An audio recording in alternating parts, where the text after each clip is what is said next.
She buried her husband with tears in her eyes, but when she found a stranger at the gravesite whispering apologies, she had no idea he was a billionaire, or that her entire life was about to change forever.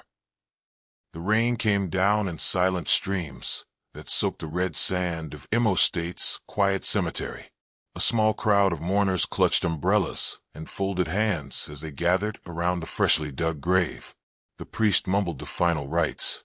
Children whimpered, but one woman knelt, no umbrella, no tears left to cry. Ezinne, barely 32, had just buried her husband of 10 years, a hard-working mechanic. Achachukwu had died in a freak accident, a gas explosion at his workshop. Life had robbed her of everything in an instant. Her partner, her provider, her peace. She stared at the headstone, lips trembling. "Sleep well, my love," she whispered. "I'll raise our son well, even if the world tries to break me." Her hand shook as she placed a single white rose on the mound of earth. The other mourners began to disperse, muttering their condolences and disappearing into the misty afternoon. But Ezinne remained. Then she heard footsteps. She turned sharply, wiping her face. A tall man stood a few feet away, wearing a black suit, dark glasses, and holding a black umbrella that didn't match the mud on his shoes. He said nothing. He just stood there, watching the grave, watching her. "Who are you?" she asked, voice hoarse. The man paused before answering. "I knew him in a way," he said quietly. I'm sorry." Before she could ask more, he turned and walked briskly away, disappearing down the gravel path like a ghost. Ezinne stood stunned.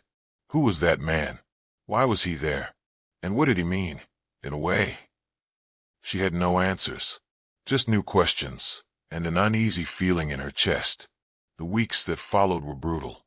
With Achachukwu gone, the weight of the world fell on Ezinne's shoulders. The workshop was sealed, bills piled up, and every day she had to look her 7-year-old son, Samto, in the eye and pretend she wasn't falling apart. She tried selling akara by the roadside, hot bean cakes served with pepper sauce. Some days she barely made 2,000 Nigerian nairas. Other days she made nothing, and yet she pushed on, until one day, while packing her food tray near closing, a sleek black SUV pulled up beside her wooden stall. The tinted window slid down. Inside sat the same man from the graveyard. "You again," she gasped. He didn't smile. "I'd like to speak with you. Just for a moment." Ezinne's eyes narrowed. "I don't talk to strangers, sir." "I'm not a stranger, Mrs. Obi," he said calmly. "I knew your husband, and I believe I owe you the truth." Her heart skipped. The truth. Against her better judgment, she agreed to meet him at a small restaurant in town. She sat in her faded wrapper and slippers, painfully aware of how out of place she looked in the fancy spot. But he didn't seem to care. He removed his glasses. "My name is Chuka Egu," he said, reaching across the table. "And I was your husband's friend, business friend." Ezinne blinked.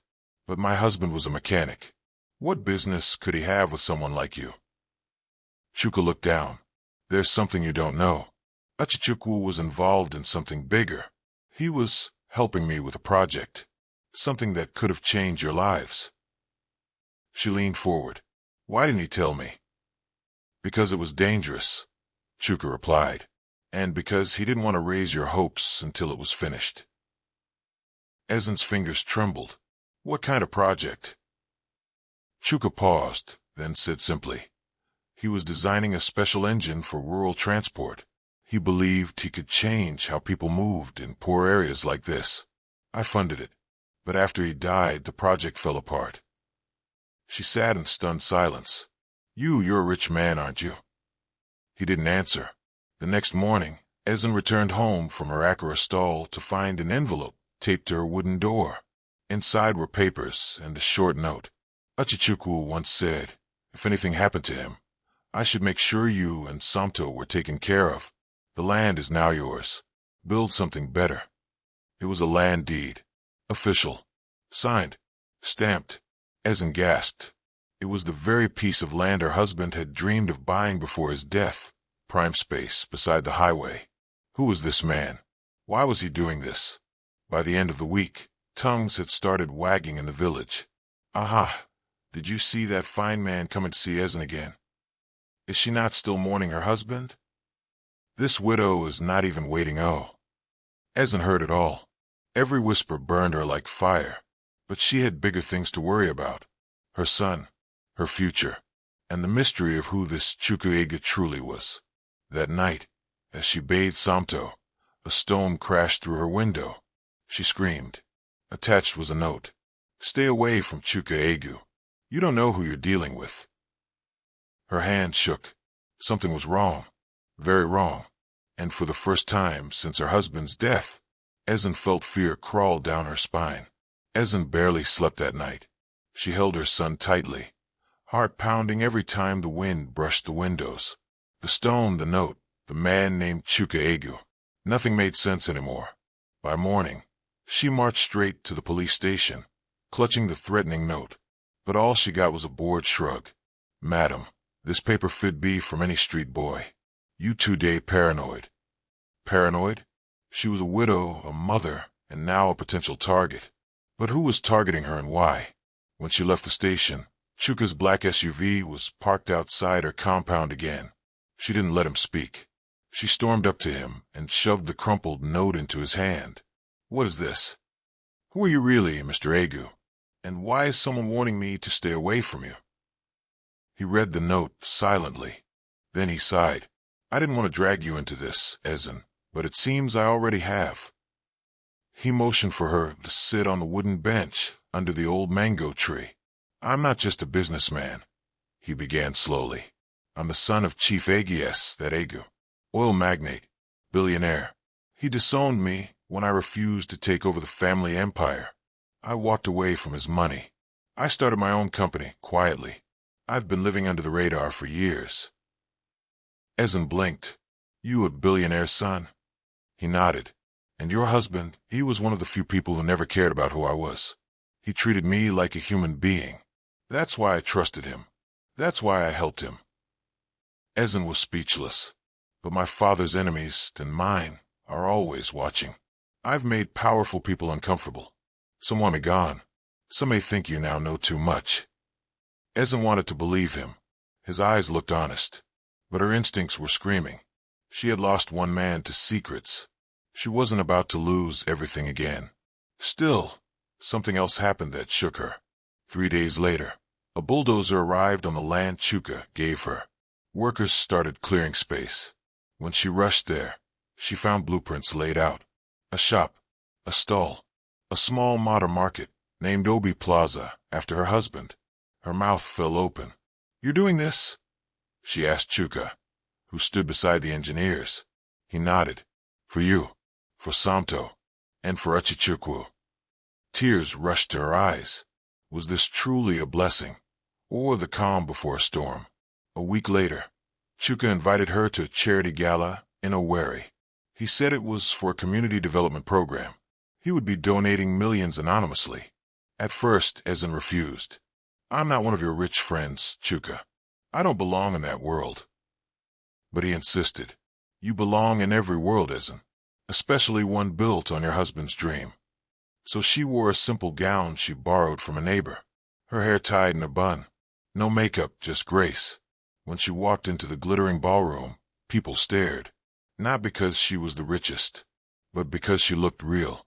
She stayed by HowThe's side all night, until a woman in red walked up to their table. HowThe, the woman cooed. You didn't tell me you've upgraded from CEOs to widows. Ezinne stiffened. The woman turned to her with a mocking smile. I'm Adana, former fiancé. Emphasis on former. You must be the new project. Ezinne stood. I'm nobody's project. HowThe stood too, his voice sharp. Enough, Adana. Adana leaned in, smirking. She doesn't know who you really are, does she? Oh, darling, tell her the full story. Or should I? She walked off, laughing. Ezinne's heart slammed. What was she talking about, HowThe? He swallowed hard. She's trying to ruin everything. She's part of the reason I left that world. She blackmailed my father. Tried to frame me for fraud. I walked away. And now she's bitter. Ezinne wasn't sure what to believe anymore, but something deep inside told her Chuka was still hiding something. That night, on their way back from the gala, the SUV's tires blew out near a bridge. Before the driver could react, masked men rushed the vehicle. Gunshots fired. Glass shattered. Ezinne screamed, pulling Samto to the floor of the car. Chuka grabbed her and shouted, "Run!" She grabbed Samto and bolted into the bush. Branches cut her arms. Thorns tore her wrapper. But she ran. She ran like her life depended on it, because it did. They hid in a ditch for hours. When she returned to the road at dawn, the SUV was gone. So was Chuka. Days passed. No calls. No messages. The police shrugged again. Maybe the man just vanished. Billionaires can do that. But Ezinne knew. He didn't vanish. He was taken. Because of her? Because of Uchichukwu? Because of the secrets? Now, she was caught between fear and fury. And for the first time, she didn't want to hide anymore. She wanted answers, even if it meant risking her life. The silence around Chuka's disappearance was deafening. No ransom note. No sightings. No news. Just silence. Ezinne paced her small home, clutching the only item Chuka had left behind, a gold wristwatch engraved with the words, "To rebuild is to remember." Her son, Samto, sat quietly drawing pictures of their new shop-to-be, Obi Plaza. But Ezinne could barely breathe, much less imagine the future. She needed answers, and the first place to start was her past. Ezinne remembered the toolbox her husband had always guarded at the back of the workshop. It had survived the fire. She hadn't touched it since his death. That evening, with trembling fingers, she unlocked the rusted box. Inside were papers, sketches of engine parts, and at the very bottom, his old, leather-bound journal. She flipped through the pages until she found something that made her heart stop. Meeting with Mr. C.A. successful. We're close to something big. But if anything happens to me, tell Ezinne to trust no one. Not even him. Not completely. Her breath caught in her throat. Not even him. He had to mean Chuka. Why? What did he know? And more importantly, what had her husband gotten involved in? Among the papers, she found a bank slip. An international account in Uchichukwu's name with a balance that made her dizzy. 72 million Nigerian nairas. Where did that come from? He was a mechanic. They lived hand-to-mouth. This didn't make sense. Unless the project with Chuka was bigger than she thought. Or he had been hiding something else entirely. Ezinne didn't care about consequences anymore. If Chuka was missing, if secrets were buried, she needed the truth. She took a borrowed bus to Enugu, where the Grand Egu estate sat like a royal palace. Getting past the gates wasn't easy. But when she dropped Chuka's full name and mentioned Uchichukwu, the guards made a call, and 10 minutes later, she stood in the living room of Chief Maxwell Egu.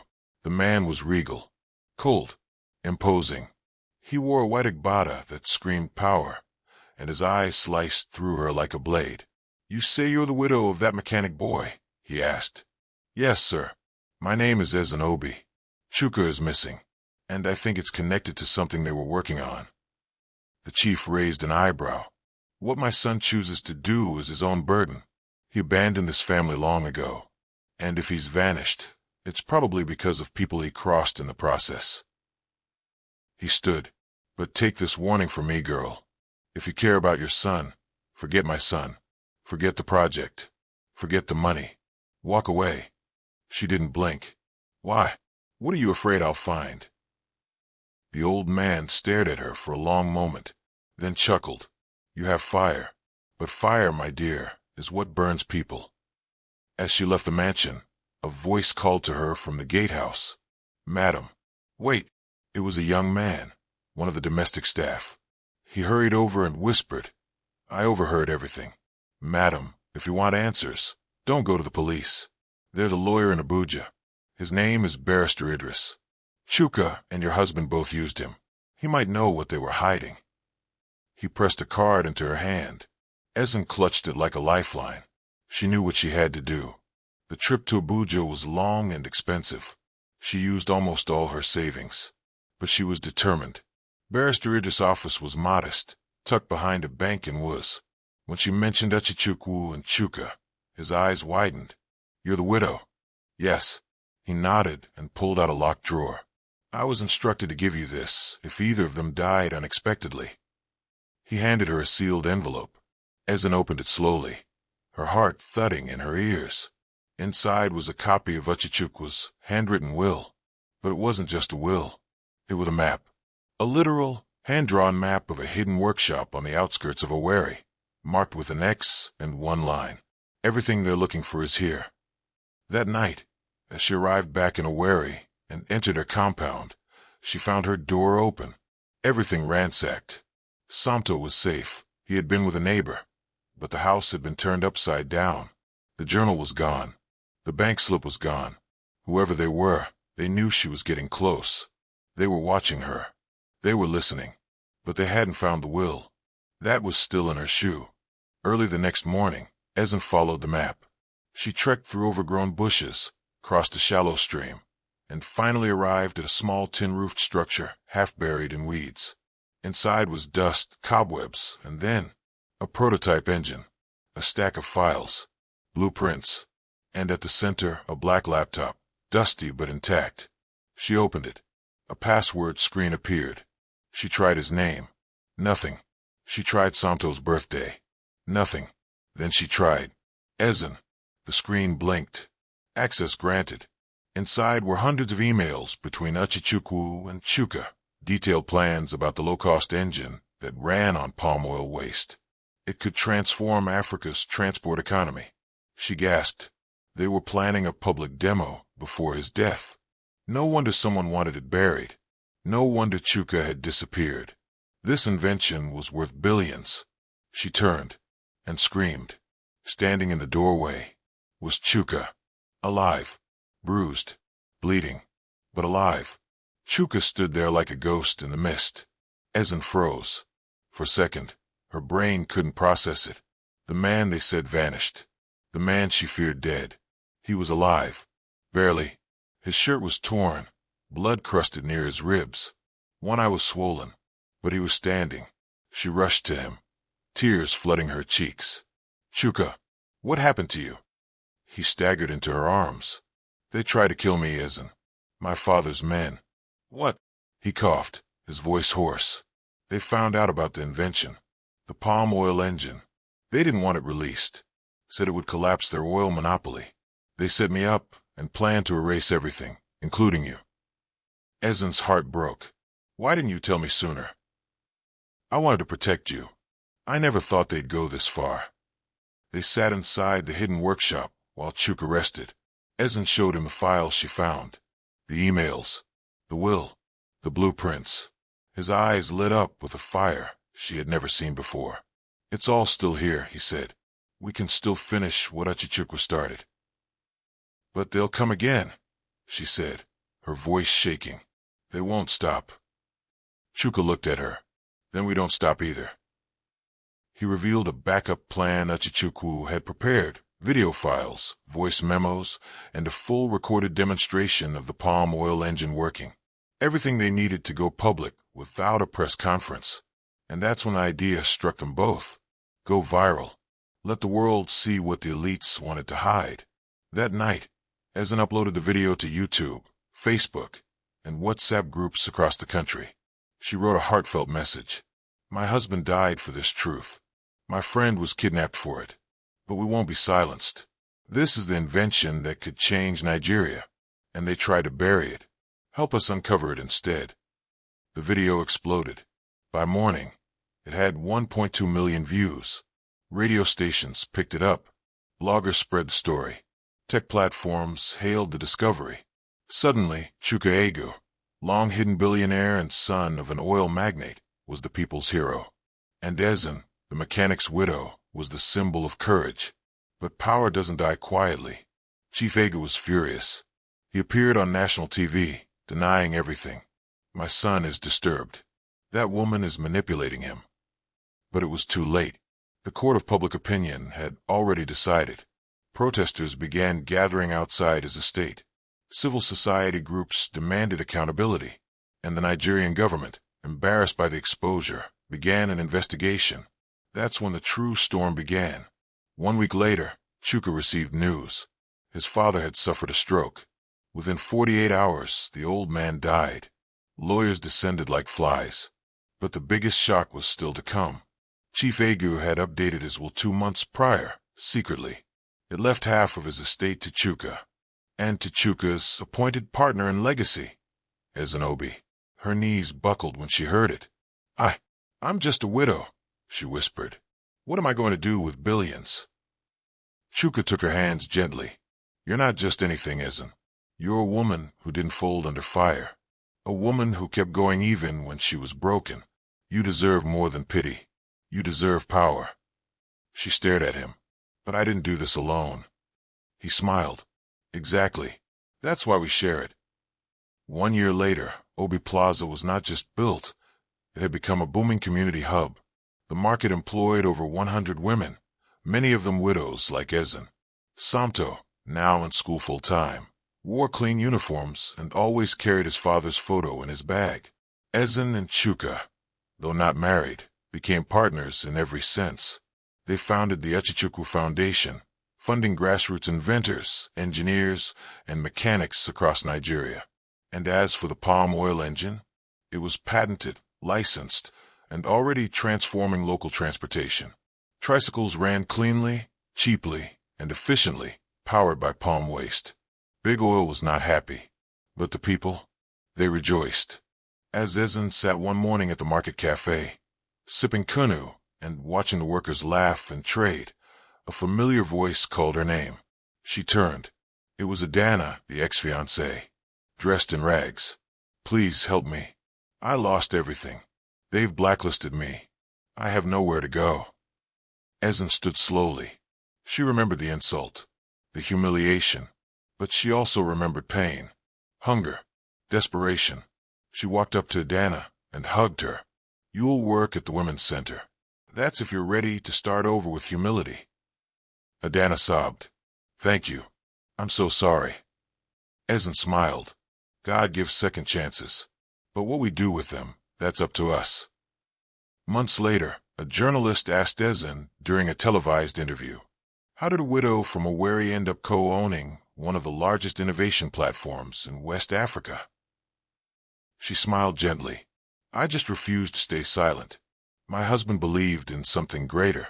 I chose to fight for it, and for those who still suffer in silence. The journalist leaned in. And what about love? Did you find it again? Ezinne laughed. Love found me, but not like the movies. It came wrapped in danger, covered in dust, bleeding on my doorstep. It came with secrets, but it stayed with truth.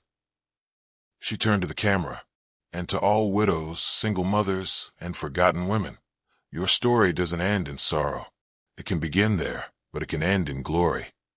Thank you for watching The Widow and the Secret Billionaire, a tale of courage, hidden power, second chances, and unshakable faith. Tell us, what part of Ezinne's journey moved you the most?